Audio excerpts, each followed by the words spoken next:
Everything we do is centered around our customers. And we did this from the very beginning before we even built the brand. We did an enormous amount of interviews trying to understand what's missing and what our customers want. One of the biggest things was texture. They hated their face feeling oily. So many skincare products out there were white, they're greasy, and they hated that. And we wouldn't have found that out before we built our product. And we kind of continue that today, a bunch of post-purchase surveys, data. We send out surveys all the time. We're always looking to improve, but that's just kind of in our DNA. And that's something that we're probably never going to stop doing. Welcome to the DTC Insider podcast, where online business owners come to find actionable tips and tactics to grow their businesses. Now, here's your host, Brian Roisentul.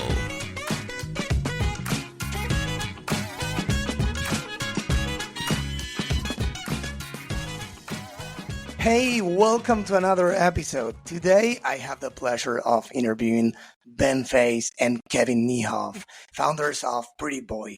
They turned a personal challenge into a thriving e-commerce business.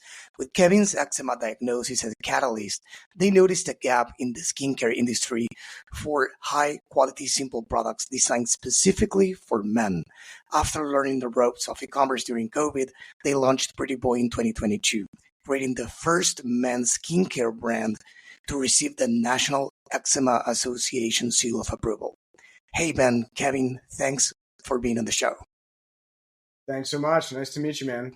Thanks for having Yeah, us. nice to meet you too. It's my pleasure to have you here. So, as I said, you launched in 2022, and these weren't easy years for many brands. So, I'd love to know, how was it for you guys? Interestingly enough for us, so we went full-time on PrettyBoy last year. Kevin went in December, I guess, of 23, me in June of 24. Starting during that time for us was actually great. We were roommates at the time, living 10 feet away from each other, taking calls from each other's rooms in Santa Monica.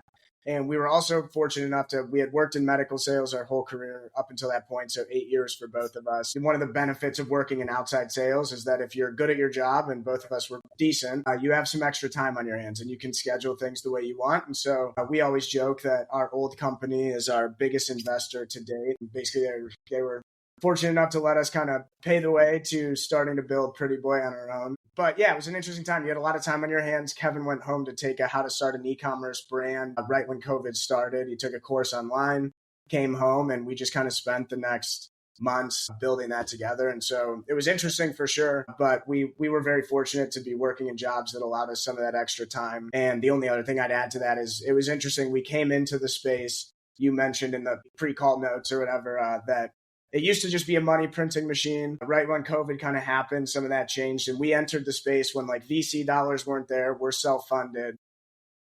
Right. And there was like a heavy emphasis on kind of like financial excellence.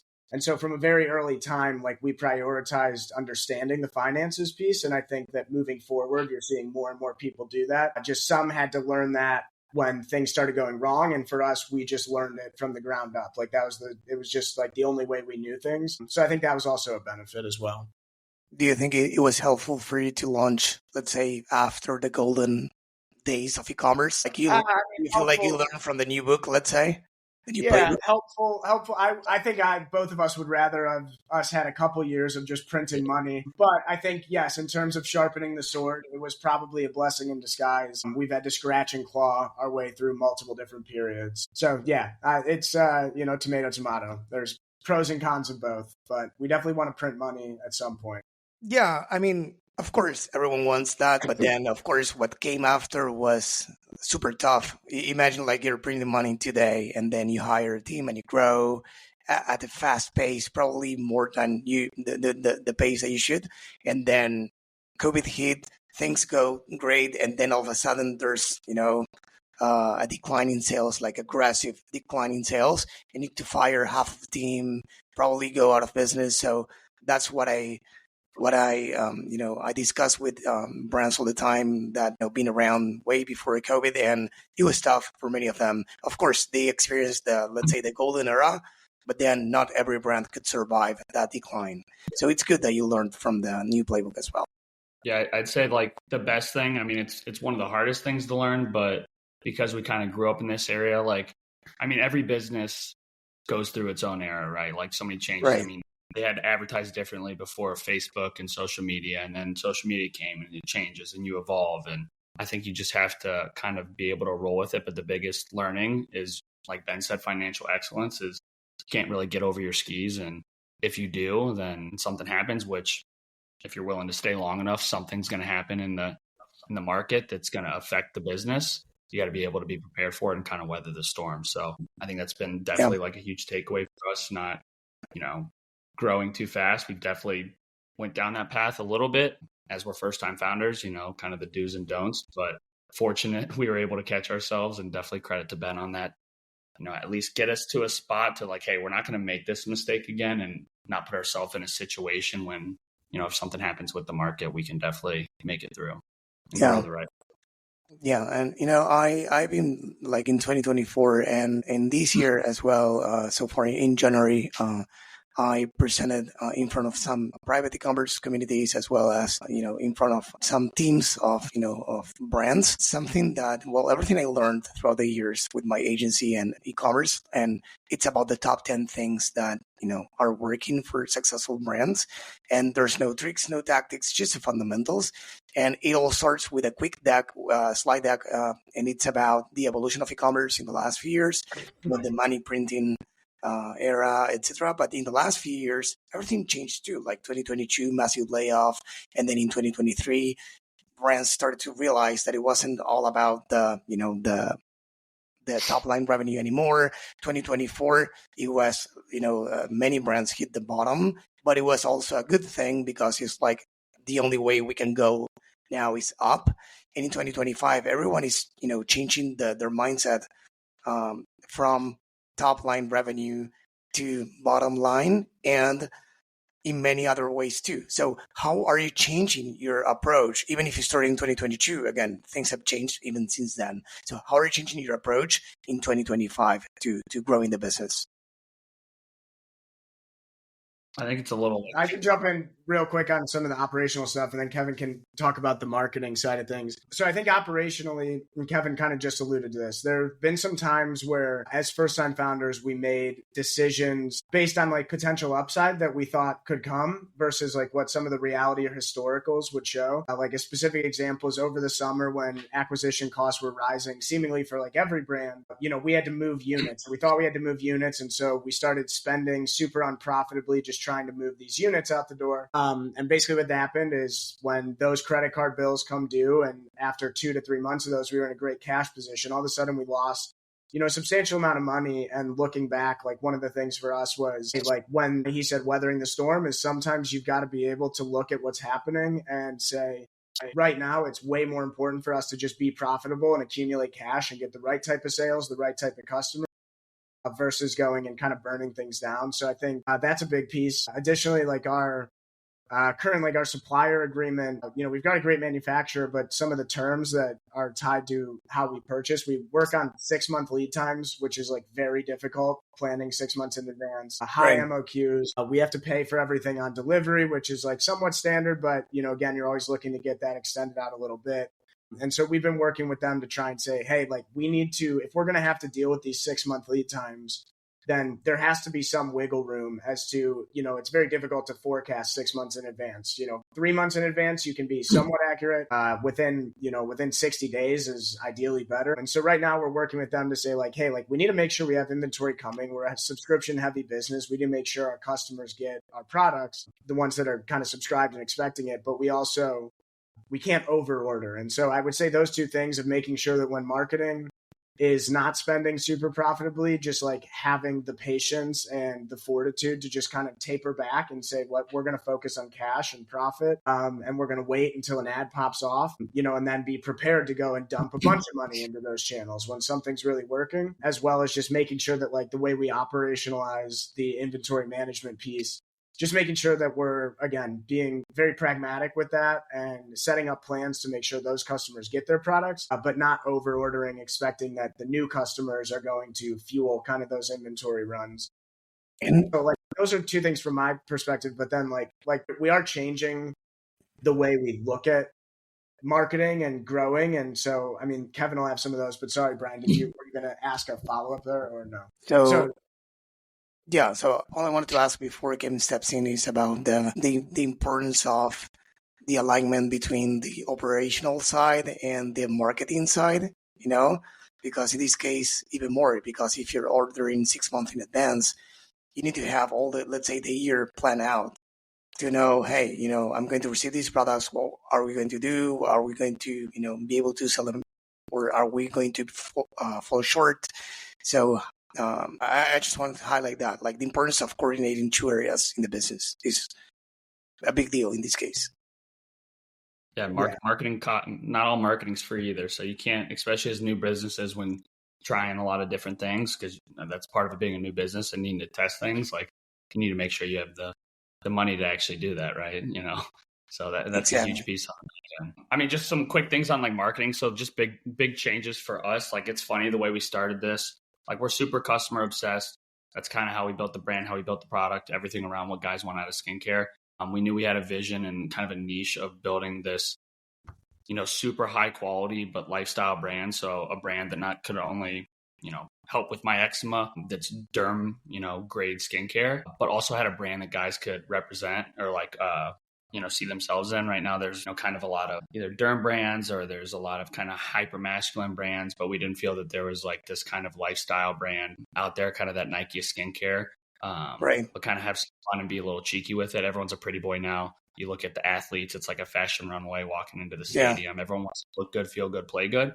So we didn't see a kind of a fusion between brand and quality for skincare, especially now with, biohacking. Guys really, we're a little lucky with the timing on guys are really starting to invest in taking care of their appearance, and it's starting to become cool. And now skincare is becoming a big category in that. But it's funny, we kind of started off wanting to take this kind of lifestyle approach, but then as new founders, you go down, you talk to different people, and you kind of went down this route of trying to grow at all costs, super kind of, almost bottom of funnel, direct kind of, type of ads, heavy focus on just Facebook, growth at all costs, and not really reflecting the brand in that.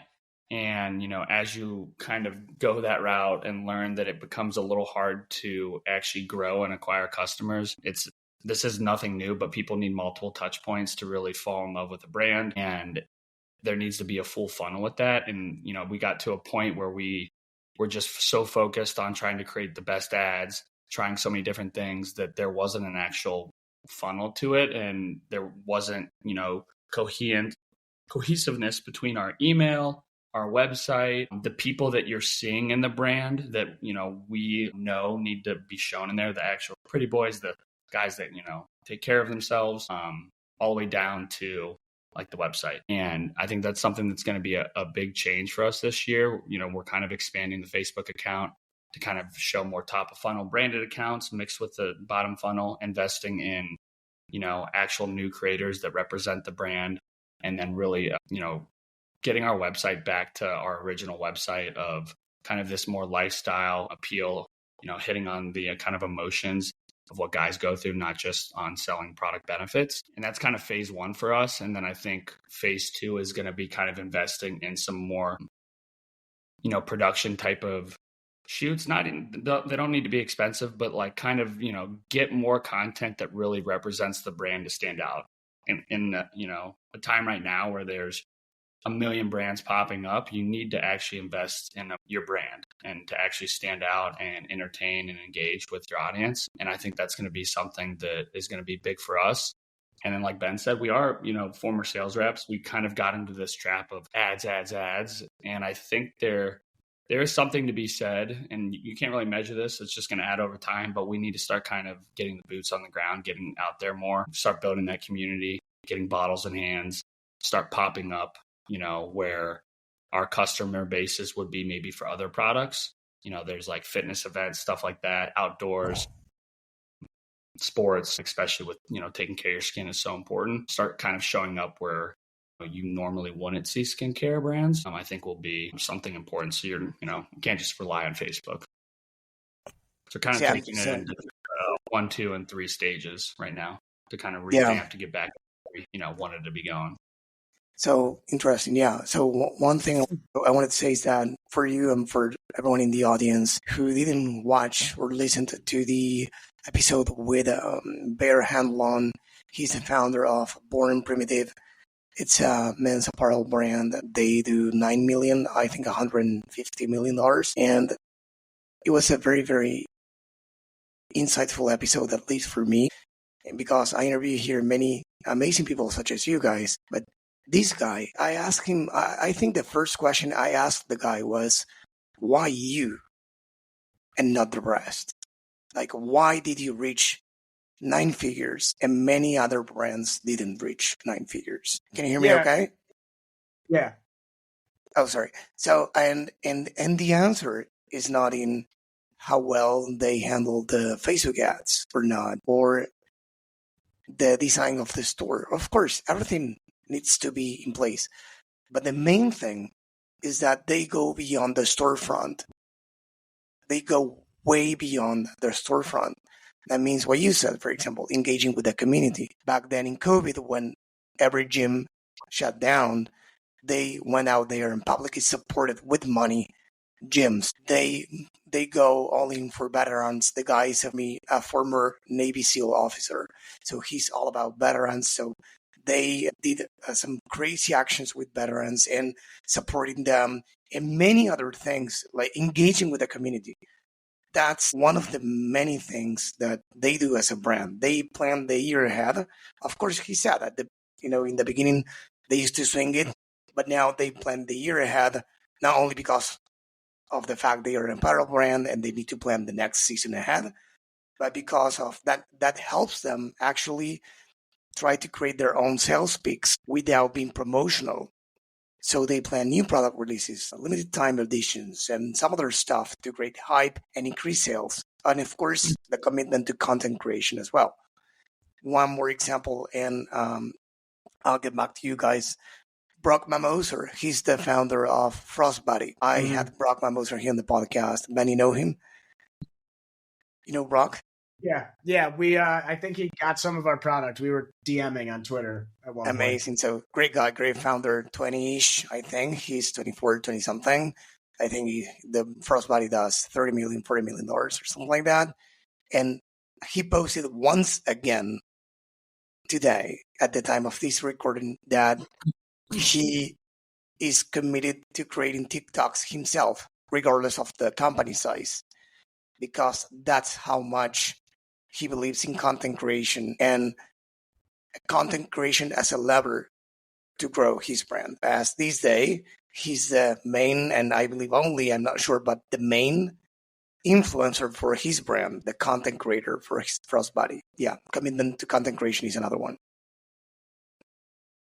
No, totally. And I think just one thing to go off of what Kevin said is like, we're very fortunate in the sense that our product is like actually rock solid. I'm sure every founding team says that.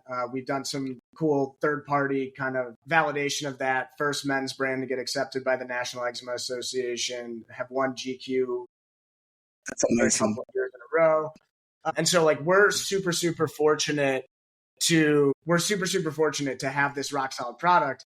But like when Kevin and I started out with this, like we always knew product was going to be the number one thing, but also like there is so much value in that brand and there's so much of a moat you can create around your business. Like there's companies that have hundreds of millions of dollars of R&D teams that, anyone who knows anything about the cosmetics industry is like, you can replicate products, you can find a way to make something similar.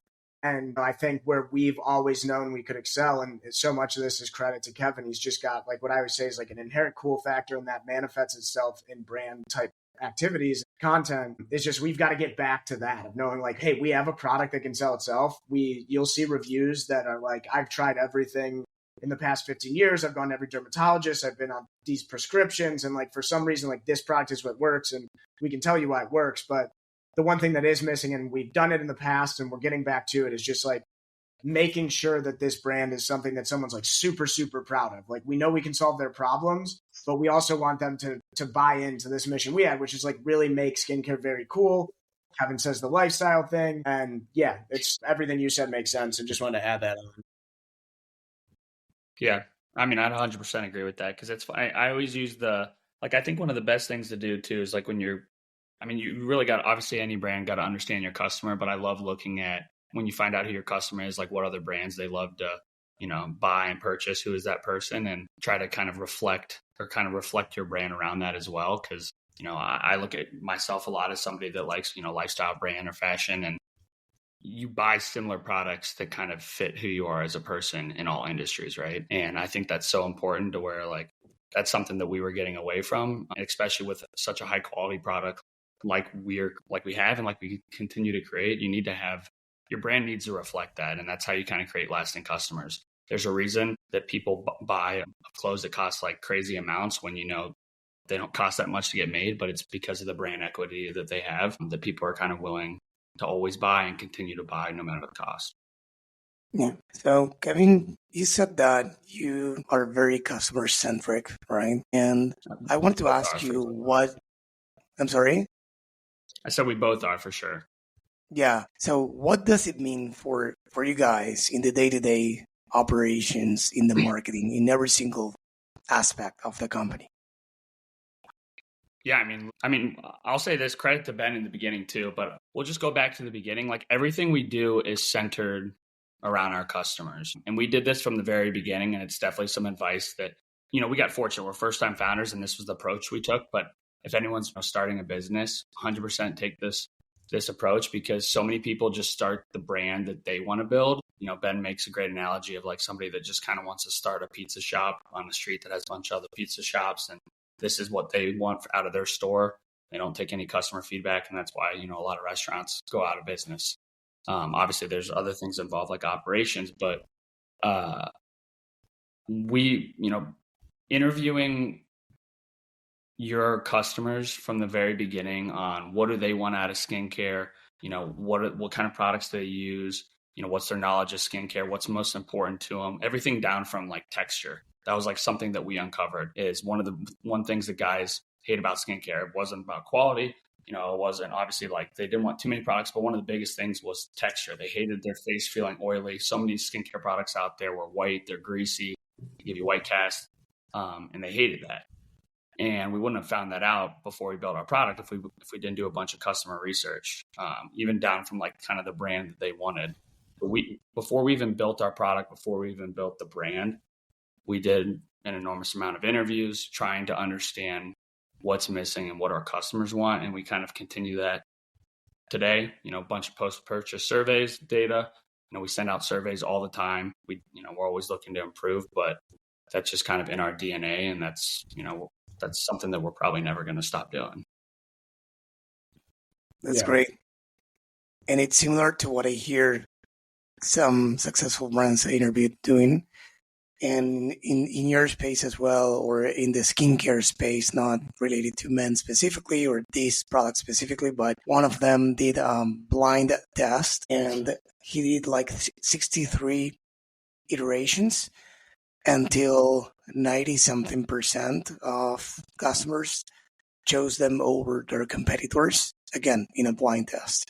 So there are different techniques, but the important thing is, as you said, you really cared since the beginning that the product works for your customer and it solves their problems. And not only it solves the problem, but it does it in a way that, I don't know, you said it doesn't feel greasy or oily or whatever, right?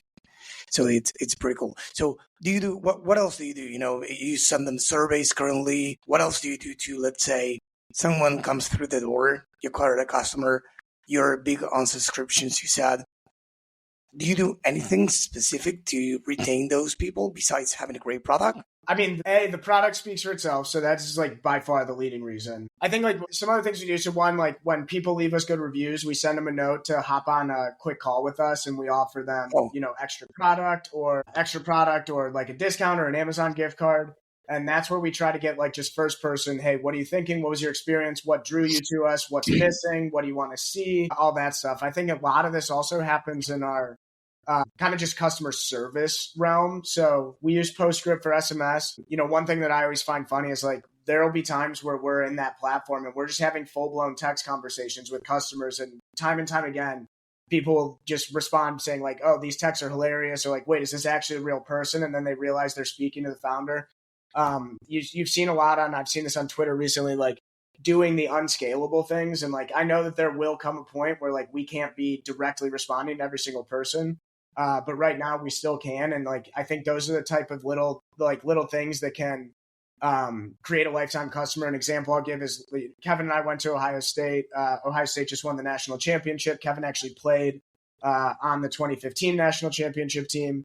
So we sent out a promo after the championship game, just saying 22% off. Bucks won. We know some of you, obviously I think you guys are in Europe, but college football is highly contentious here. So, people hate Ohio State, people hate various different teams. And we really leaned into that and got a bunch of responses from people saying like, go blue for Michigan or go Notre Dame, who we just beat, buried them. And, you go back and forth with these people. And then, there was a couple texts that we sent out to some of those people afterwards. It was like, hey, like, thanks for putting up with our BS.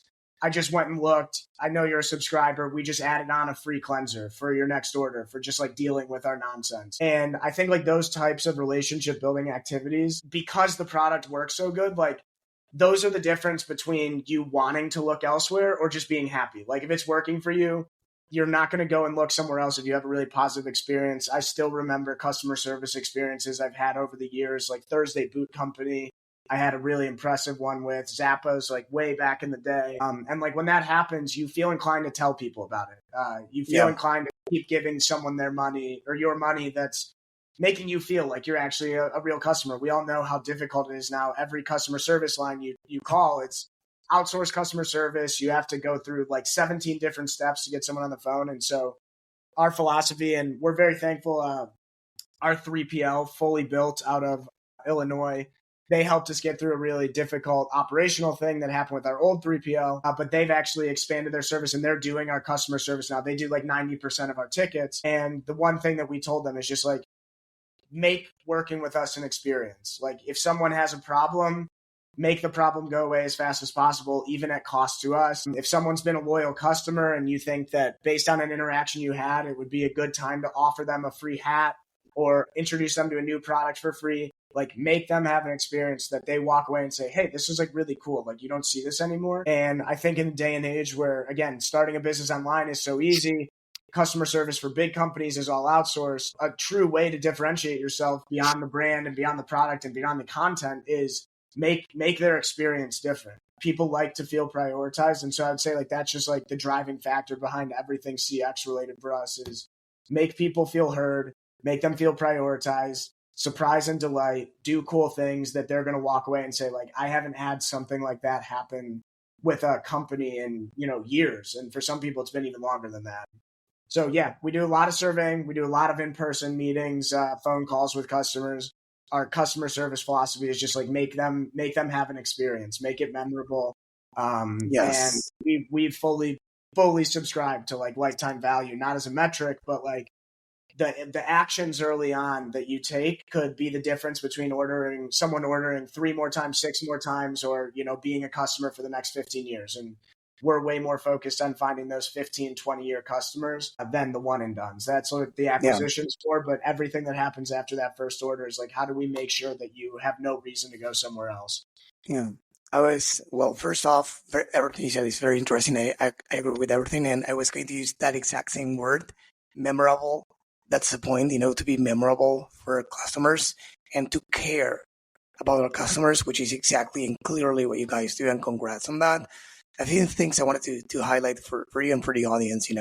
First off, use your company size to your advantage. The fact that you can, as you said, be replying to customer messages, etc. That's something that you can do because of your size, and people will appreciate and will value, and everything else like moving fast or reacting to something that's trending or anything, being there for your customers when they need it. It's something that you can use to your advantage because the big companies probably are going to be much slower or won't care about it. Second, doing non-scalable stuff, regardless of the size, is something that I see as a common pattern for many successful companies, like even 8 or 9-figure companies I spoke with here in the podcast. They do some non-scalable stuff that you couldn't guess. Like, I don't know, BattleBox. I don't know if you know the brand BattleBox. I had the pleasure of interviewing John Roman, its CEO, and they do many non-scalable stuff. But one that struck me is that to this day, they have a customer success department. And we all probably marketing know about the classic automated email flows, Yeah. And one of them is the win back flow, to target lapsed customers, those who didn't buy, let's say, in the last 90 days and reach out through an email. That's not a shocker, nothing new so far. What they do is they call those customers. They also sell subscriptions. So they call them. They don't call them to sell them stuff. They call them to ask, why and then what they do is they slowly transition to a sales pitch, and that's how they get to recover some lapsed customers to turn them into customers again. So even a company like them, they have for those who don't know, even a TV show on Netflix, they do this reality show called Battle Games. They are an amazing company. They do this stuff, and this is non-scalable. They also have a budget. They say that the customer success department must spend every single month to solve customers' issues, no questions asked, or to gift them something, So this is amazing. And the last thing I wanted to say about this is you said that you called your customers, right? That's already amazing. Well, this brand I was telling you about offline called Man-Made, a shout out to these guys. They're amazing. What they did is they, with the client's permission, of course, they recorded themselves while they were holding the phone like this on speaker mode for those listening to this in the audio version, talking to their customers. And they recorded themselves on camera talking to the customers. And many of them were really fun conversations. And they made ads out of that. And those, according to them, were some of the best performing ads they had, because it was an all-in-one ad. One, it was a fan conversation. Second, it was a client testimonial.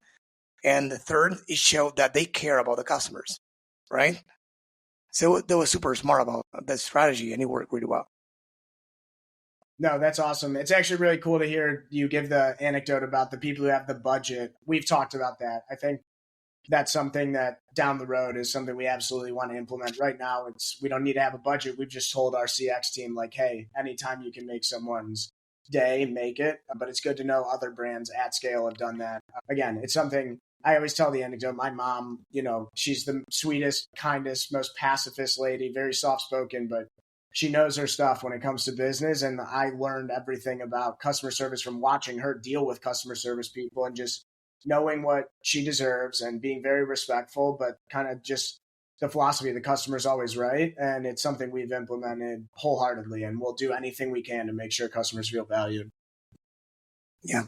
I think that it's not easy, probably, but probably the biggest thing is to care. And if you do care about the customers, you'll be a good rep. Probably, let's say you offer a good customer experience, regardless of your experience as a customer, let's say agent or whatever it's called. So one of the last questions I wanted to ask you is about acquisition, because I know, or correct me if I'm wrong, that you're big on meta ads. We were talking about meta ads in the beginning, but specifically talking about, breaking down the customer acquisition strategy.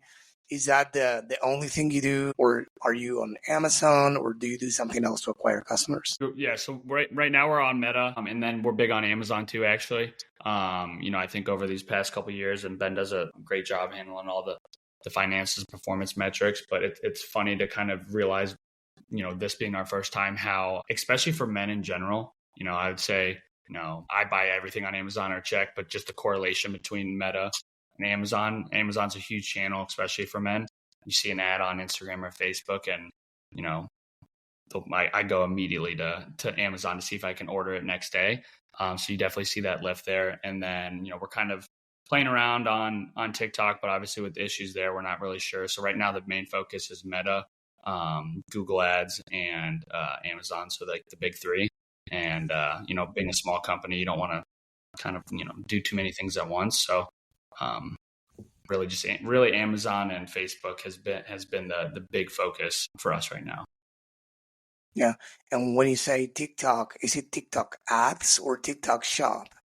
Yeah, we've played around with TikTok shop. I mean, it's something that we haven't been able to figure out. We feel like everyone says we have like that TikTok type of product, but it hasn't been something we've been able to figure out yet. So I think we're just going to kind of utilize it more organically right now and, focus on Meta, focus on Amazon, trying to grow profitably. And, I think maybe trying to do some other things to some guerrilla marketing, get the brand there.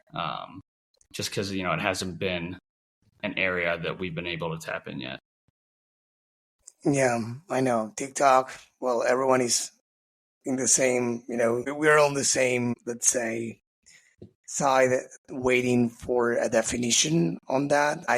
I've been even recording episodes, for example, with Noah Tucker. Noah Tucker, he's the founder of Social Snowball. So a big topic for us to talk about was TikTok Shop because of the affiliates side of things. And it was one day before knowing whether it was going to be sold or banned or whatever. But it was more when everyone was saying that it was going to be banned, which, TikTok went, it was offline for less than 24 hours or so. So we didn't know whether to talk about that or not, or to talk about the two scenarios. So we are, let's say, in a clearer position now. But again, I think it's 75 days since Trump announced that, the new deadline or so. So probably when this episode airs, we'll know or not even. Yeah, every brand I talk to, if they are not heavy on TikTok, they don't want to be until, knowing what's going to happen with the platform. Yeah. I think one thing for us, like when it comes to acquisition, and this is, I think, the biggest piece that, again, we're learning as a result. Every time we've made, say, a mistake, thankfully we've learned from them. So we have a pretty high hit rate of like effing up pretty badly, but then like course correcting. And so I think the course correction is way more important than the big screw ups, as long as you can sustain them. And I think one thing for us is, again, it goes back to the brand involvement, showing when someone goes through your acquisition funnel, whether that's emails, whether that is your pop-ups, whether that's your ads, whatever platform, is just making sure that you're really understanding how to sell your product. And so like we know a lot of the features people love about our product. I think we talk about the right things. I think that we've just had some times where we've kind of like lost our way of staying super, super focused on just speaking the way we need to speak, saying only the important things, really focusing the traffic to certain places that we know we can actually analyze the best. Shiny object syndrome is, very, very prevalent in this space, especially for new people. And so you can always see something else like TikTok. I'm saying this because of TikTok. For us, like we need to master a couple things first and then start to expand. When we've tried to master a bunch of different things, like we've just noticed that like things haven't gone as well. And so right now, like we're super, super focused on like refining that core message, saying the right things at the right time in the funnel, saying the things that are going to draw the type of customer we believe would benefit the most. I mean, this is something Kevin talks about all the time. And thank God he does, because I think like it's something I don't think as much with just the way that our brains work. But it's just constantly talking about like, yes, our product is a problem solution product. It solves problems for people. And so like we need to make that very clear. But at the same time, like a question he asked last week is like, how many people are landing on our site and just because of the way the site looks or what they're being told and how things are communicated to them, feel that this isn't the right brand, even though they can tell that this product's really good. And so like, we're just trying to make everything more concise, articulate that message, show the lifestyle, show the personalities that should be most drawn to it. And so like right now, everything acquisition focused is around like all the things I just said. Just consolidate, be super targeted, understand exactly who that customer is and what they need to see, but then show it through a way that's going to draw in every person instead of some people who might come to us and say, oh, this isn't actually the brand that I kind of thought it was. And that's very important for us. Well, I don't know if you have done this, but one thing that a guest told me and the audience in an episode a few years ago, he was actually a speaker in the Other World conference or something like that on this topic. She had a framework or so. But what I can remember is that she put users, customers, and non-customers in different buckets and created actions for them. So long story short, you are already calling customers. She split it into, let's say, loyal customers, raving fans, and let's say the one-time customers, the lapsed customers, let's say. But one bucket that you might want to tap into and do the same that you're doing with your current customers is non-customers. Probably you have the email address or the phone number for some people who signed up to your newsletter or whatever and didn't buy. So maybe reaching out to them. Of course, the reply rate is not going to be the same as customers, but a no is a no, and non-reply is a non-reply. But if you get a reply with an insight, well, all you need to get is an insight, because you can have these screen recording, tools and all like that, but it's not qualitative information. And these days, we need the numeric, let's say, information, but the qualitative information is really, really important these days. Some people call it, let's say, zero-party data is the information the users provide you with directly, or first-party data, like the one you get from the Facebook pixel, etc. But then calling your customers is zero-party data too. Is a qualitative data that numbers don't tell. So calling them, emailing them, surveying them, as you said, probably will give you a few insights on what to improve on the website as well. Totally. It's a great idea. We have tried it at some points, but it's a good thing to bring back up. One thing I've just found with that, and I'm curious what you think, is that when you do stuff like that, sometimes those customers, you get a way lower hit rate on people who have not interacted. Yeah. And so we tried to do some of that, and then we just struggled. We get way better hit rates from people who have actually interacted with us and positive. So it's that's the challenge. But again, it's a volume game. You just got to stay committed to it. Exactly. It's normal. It's these people, what you sell is changing their lives. You tell me, right? It's not something that it's candy or whatever. It's something that, it changes you. So it's not small things. So they will, if that works, they will love you and they will follow you everywhere. But those who didn't try this, they won't feel the same, because you're just any other brand, any other brand on planet, right? So of course it's a volume game. But there are some other ways to do that. You can, tap into communities. I don't know if Reddit, but some groups, if you don't have your own, let's say, where your customers hang out. There's also a tool that I love. I'm not affiliated with the tool, but I use it at the agency. And it's really helpful for getting insights. It's called Gummy, as a Gummy Search. And it's basically, I think it scrapes Reddit. So you can basically build audiences and say, okay, based on keywords, on topics that your audience loves, like pet lovers or whatever, In this case, it could be eczema, it could be something else. And it will use AI to summarize different topics in those groups that you want to scrape. So you choose the group of eczema 1, 2, 3, and 4. I don't know, different groups related to eczema or something else.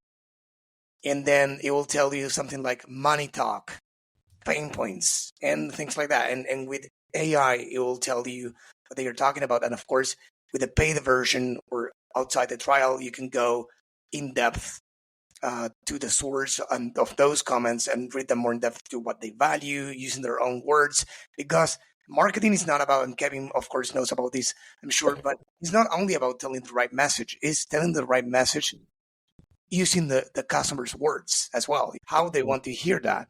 So there you get those golden nuggets, not only from the surveys that you do, but, getting the pain points from them and things they value as well, saying it in the way they want to say. Yeah. I think the biggest takeaway too is it's not going to be just one thing that you make a change that just fixes the business. It's got to be a little bit of everything. So, we went away from the brand, you got to be showing, it's the right message. That's one of the most important things. Is it the right person delivering the message? I do a lot of founder content, which works well because I have the problem. But, after a while, you start getting messages from people with different skin tones. Hey, does this work for me? You got to start featuring other people using the product to look, it's good when they see you themselves in the ads. And then you go to the website. Does the website reflect the ad? We had messages because we kind of went away from, what we were trying to do on the website. Hey, is this kind of more of an Instagram type of brand? But we have a high quality luxury product that needs to pair. You start getting drop off like that. So the email, the follow up, it's a little bit of everything that kind of, rising tide lifts all boats. You gotta do it all in a little bit of time and just keep making steps, and then you grow. Versus definitely in the beginning, we're maybe we just got to focus only on here. You would see people early on, like Facebook, hey, you just got to focus on Facebook ads. Don't worry about some of this other stuff. If you can figure that out, you'll be fine. And, you know, after a while, you've seen the industry change. You know, you got to focus on brand too. So kind of they all work together. Yeah. Can't just one thing. Yeah, totally. Yeah, guys, this was a very interesting interview, an interesting episode, at least to me. But before you go, I wanted to ask you if you have any favorite book or any book you love to share with the audience. We always put together a list of books shared here in the podcast every year. So I wanted to know if you have any that you can think of right now. Yeah, for me, the most impactful book I think that I've read since we started this was Simple Numbers, Big Profits. Again, I think that because we're a self-funded business, neither of us had experience in finance. Neither of us had experience in marketing. There's a lot of different things that get thrown at you, and mentors will tell you different things. And I think for us, like, just understanding the way that the numbers work, you know, to a somewhat proficient level allows us to kind of just like look at the business on a day-to-day, week-to-week, month-to-month basis and understand like what's coming down the pipeline and how we're going to shake out, and understanding the relationship between dollars out and dollars in. You know, I always joke I got a C- in college accounting, and now I'm kind of running numbers for a 7-figure brand, which is kind of hilarious. Crushing. But that book helped me advance drastically. I think Kevin even read parts of it, and like just it's so simple that someone who has no experience with that, you can come away with very actionable things. And if your mind is like set up to think like that, but you've just never had the professional training, then it's just going to really put some things together and click. So I think any founder should read that book like ASAP. You're still going to have to find out how to sell your product. It's just going to give you more confidence that when you sell it, is it good sales, bad sales? How's your cash looking? What type of reporting do you need to do? So I love that book. It's awesome. I love it because it's a new one for the list. A similar book that was mentioned here is Profit First. I don't know if you also a great book. I've read that. Yeah. So So what about you, Kevin? Do you have a book? Otherwise, it could be a person. You know, someone to give a shout out to, someone who helped in your career. That's for the reader. I mean, we love listening to podcasts. I'd say too, just like always be willing to learn. Just never stop that. There's always going to be people finding new things. And you know, when I say that, take everything people say, not with a grain of salt, but like there's a million ways to skin a cat, and everyone has formed these opinions based on their business. Every business is different. And that's something we've learned. I'd say that's part of the reason, you know, being new founders, we've went away from certain things, even focusing on brand, because we've had people that have started way bigger brands than us tell us this worked for me. And all right, we got to go do that. Like, take everything they say, then look at your business. All right, how can we implement it based on what works for us? People run their Facebook account so many different ways and are successful. So, you know, just because somebody tells you to do something this way, you know, maybe go try it. But like, you know, that doesn't mean that's, you know, the exact way to do it. You know, every business is different. But a book I like, it's called The Purple Cow. It's like a marketing book. And I mean, the main message of it is, you know, a product for everyone is a product for no one. Brands evolve over time, but, you know, find your niche, find your, you know, customers that love you, try to stand out. There's going to be people that hate you, but there's going to be people that love you. And if you try to market to everyone, you're going to be, you know, you're going to be failing. So try to find a niche. Nike sold only to marathon runners until they hit like 300 million and went public, and then they started selling to all athletes. So your brand's gonna evolve over time, but suggest starting small. We have to take our advice sometimes. Less is more, even with Ben with the business. And like you're saying with, you know, run the financials.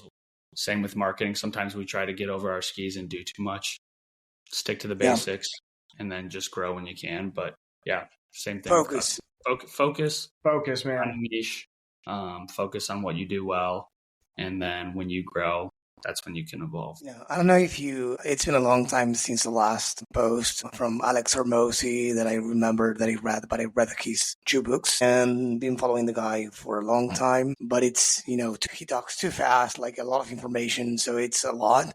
But one of the key interesting things, I think it was him, he said, not sure where he got this from, but it was interesting, and it's that extraordinary results don't come from, you know, the extraordinary efforts in a short period of time, but from ordinary efforts, like doing the reps, as he said, in an extraordinary period of time.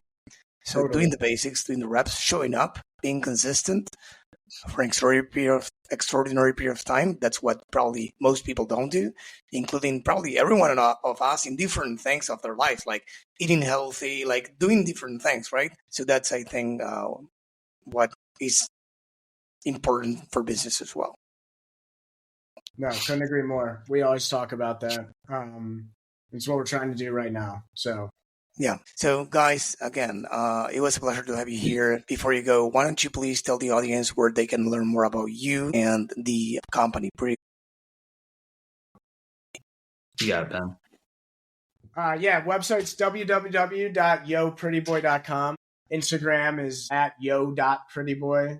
TikTok, is it the same? Yep. Yeah, @yo.prettyboy on TikTok. You'll see Kevin's mug all over the place on that. He's kind of a fake brand for some obvious reasons for anyone who's watching this podcast. But yeah, would love for people to check us out. Really appreciate you taking the time to reach out to us and do this. We love sharing our story. If anyone listens to anything of this and has any feedback or tidbits or notices something on our site and wants to pass it along, we still, we're checking the support inboxes, can connect through Brian. But we really appreciate you doing this. This was awesome. Amazing. Yeah, I really enjoyed it. And for everyone listening to this or watching, why not? If you go to the DTCinsider.com, you will find the show notes, including, the website and social handles and the books, of course. Thank you, Ben. Thank you, Kevin, for being here on the podcast today. This episode was brought to you by BSR Digital. We help DTC brands grow through paid ads and email marketing campaigns. If you'd like us to help your business grow, head on over to bsrdigital.com and schedule a call with us.